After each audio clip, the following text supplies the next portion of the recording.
नमस्कार, मी लीगल सखी ॲडव्होकेट प्रणोती। तुमचा जर का दावा घटस्फोटासाठी न्यायालयामध्ये प्रलंबित असेल आणि त्या काळामध्ये तुमच्या पार्टनरने दुसरा विवाह केला असेल तर तुम्ही आता काय करू शकता।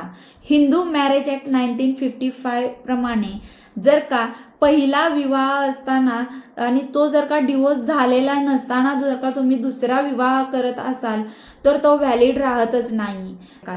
जर का असं केलं असेल तर तुम्हाला तो फौजदारी गुन्हा सुद्धा होऊ शकतो आणि तुम्हाला यामध्ये 7 वर्षांपर्यंत शिक्षा सुद्धा होऊ शकते। हो, तुम्ही खरं ऐकताय। तर आता तुम्ही काय करू शकता, तुम्ही तुमच्या पार्टनरवर या विवाह संदर्भामध्ये फौजदारी गुन्हा सुद्धा दाखल करू शकता।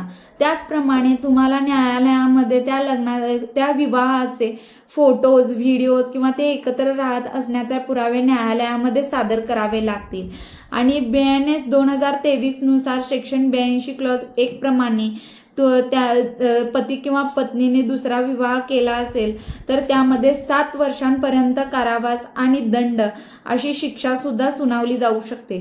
त्यामुळे तुमचा पहिल्या विवाहाची डिवोर्सची डिग्री ग्रँट झाल्याशिवाय दुसरा विवाह करणे हा कायद्याने गुन्हा आहे।